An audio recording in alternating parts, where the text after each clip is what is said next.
engathi-ke ungaphila uphushe uphumelele. Igama ku-Pastor Johnny, ngitshalelweni ufike. Inamba-ke ngicela isetshenziswe umuntu oyimemba ye-channel kuphela kusuka ngo-9 ekuseni kuya 5 ntambama, kusuka ngoMsombuluko sigcine ngoLwesihlanu, ukwenza ukuthi nge-weekend ngikwazi ukuba busy ngokunye. Ngesonto kusuke ngisesontweni. Awungi-WhatsApp, awungithumele ama-SMS, uyangifonela kuphela.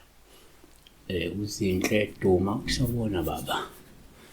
Ngicela ukubuza ingane-ke engagqokile kodwa ingakhali.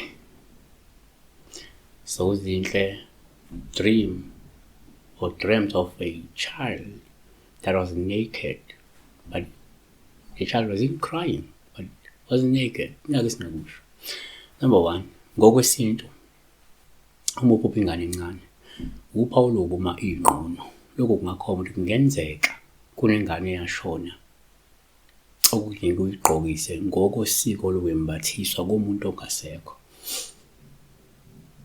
2, kwesinye isikhathi uma uphupha ingane encane kungawuPawulu ubuma ingqono, lungabuye lusho ukuthi kungenzeka kunengane eyaphuphuma omele umsebenzi omkhulu wokuthi uyilungisele, uyihlambulule, uphinde uyigqokise.